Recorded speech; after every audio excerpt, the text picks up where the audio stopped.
Hello to all of you watching this first presentation in the series Know Your Church.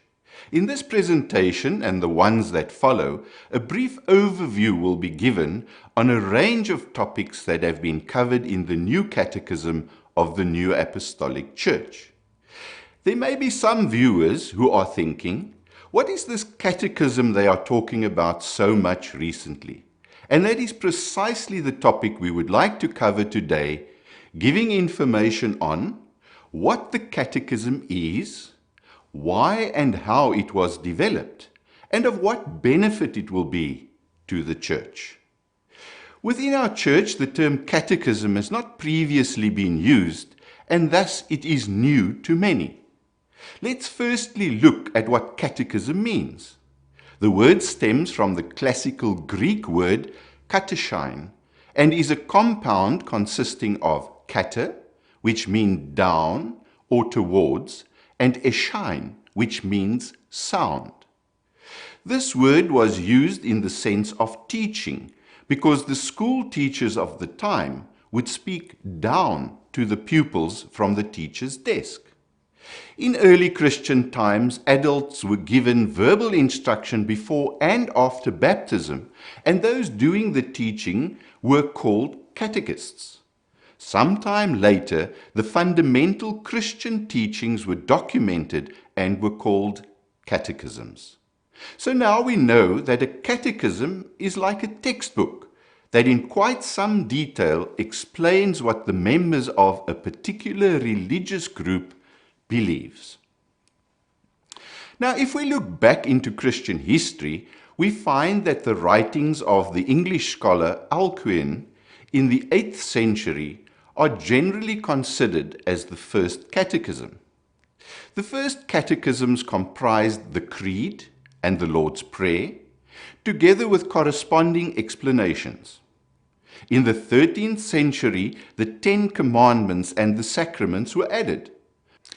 At the time of the Reformation, several catechisms were written, among them Luther's Large and Small Catechism, Calvin's Catechism of the Church of Geneva, and, in the Anglican Church, the Church Catechism.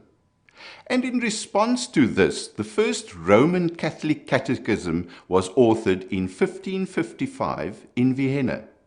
This was intended for students of theology.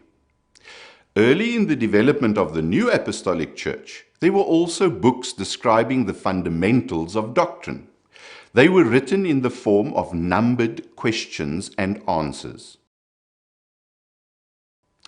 In the Catholic Apostolic Church, which was the forerunner of the New Apostolic Church, 2 publications for confession were adopted. In 1898, the theologian H.J.W. Thiersch edited the book with the title, translated from the German, Epitome of Christian Doctrine.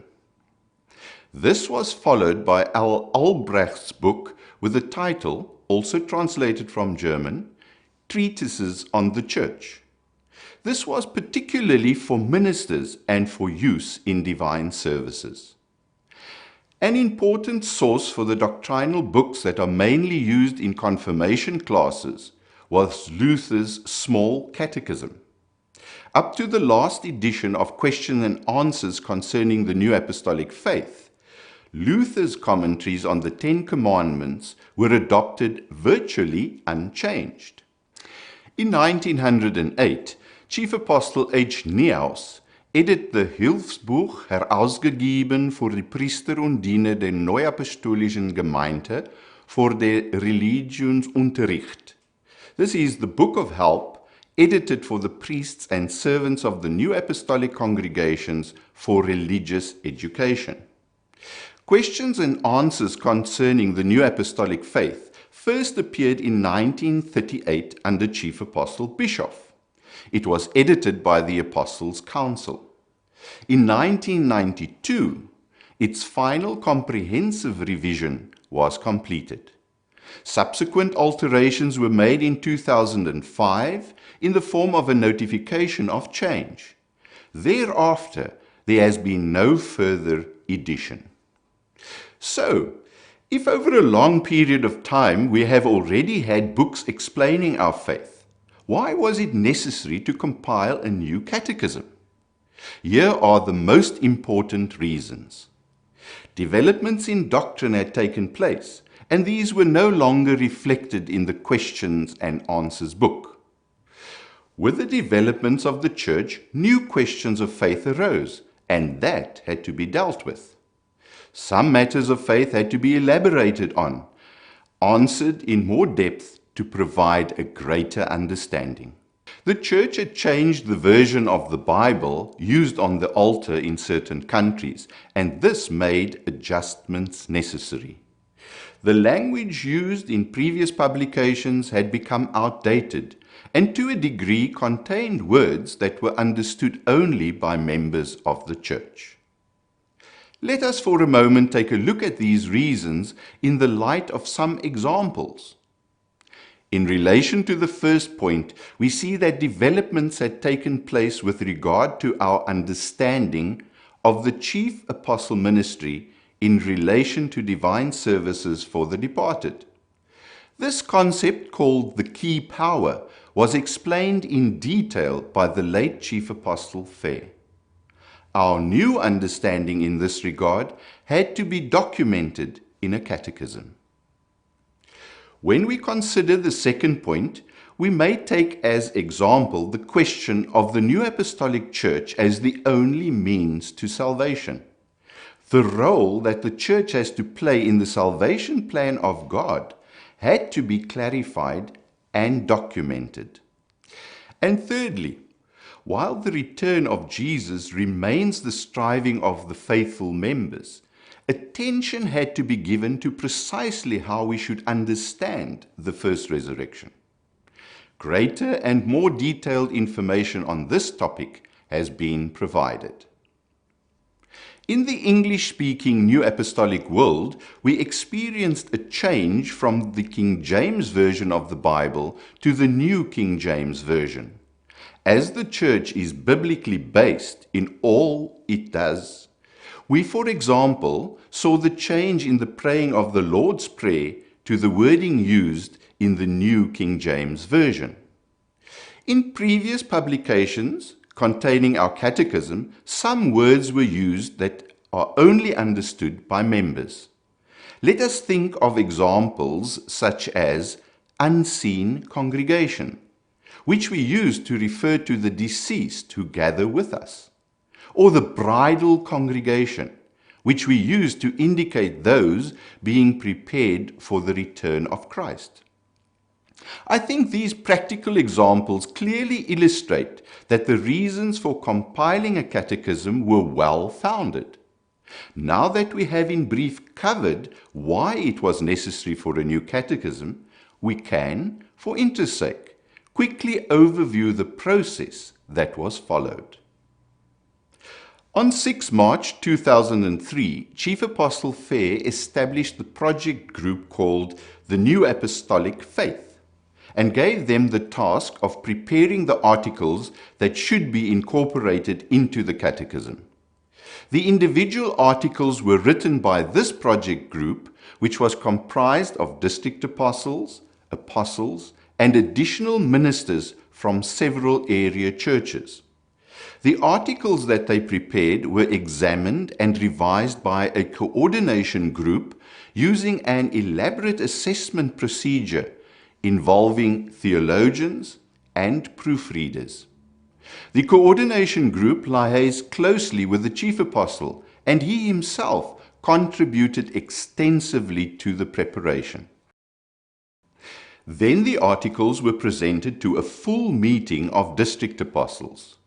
Changes to, expansions on, and further investigations into the doctrine were often called for by the district apostles. These were reverted to the project group for attention. The chief apostle and all district apostles personally contributed to the texts.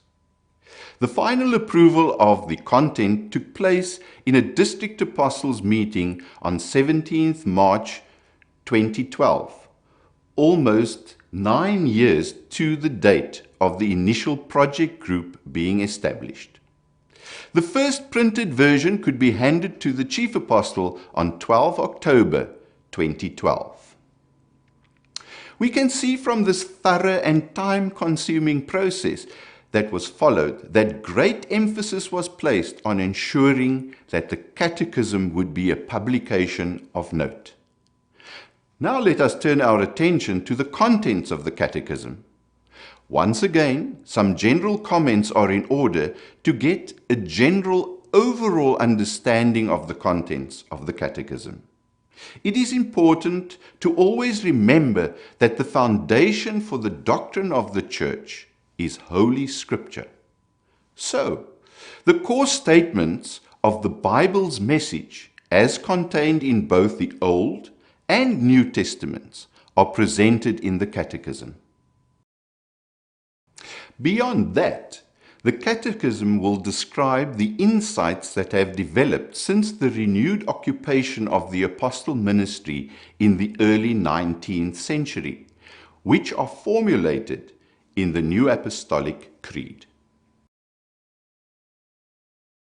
What you therefore can expect in the contents of this publication are confirmation of old concepts that have not changed, some old concepts that have been revised in the light of our new understanding, and some totally new concepts that have not been explained before. The Catechism of the New Apostolic Church has many chapters, which you will hear about as the series unfolds. The Christian faith is intended to be shared with others. Already in early times, Christians were instructed to profess their faith and testify to others. But to share your faith, it is necessary to know what you believe. With the Catechism, great international uniformity will be brought about to doctrinal statements, while at the same time taking other languages and cultures into account. In this manner, the content will serve to deepen the knowledge and strengthen the faith of New Apostolic Christians. The Catechism is therefore firstly a reference work for ministers and members alike to be clear on what the New Apostolic Church stands for. In addition, however, there is also the interested public, those who would like to know more about the Church and its activities. For them, the Catechism is a source of information that has expressly been written for this purpose in a language that is easy to understand. With this publication as a reference, those who are interested will be able to gain a clear insight into the New Apostolic faith. A comprehensive series of presentations of our doctrine will allow for a clear positioning of our church within the spectrum of the other Christian churches. On the one hand, the many common points of the Christian faith are revealed, and on the other, the unmistakable and unique profile of our church is made clear. Thus, the Catechism presents both sides, namely, that which binds us together and that which distinguishes us.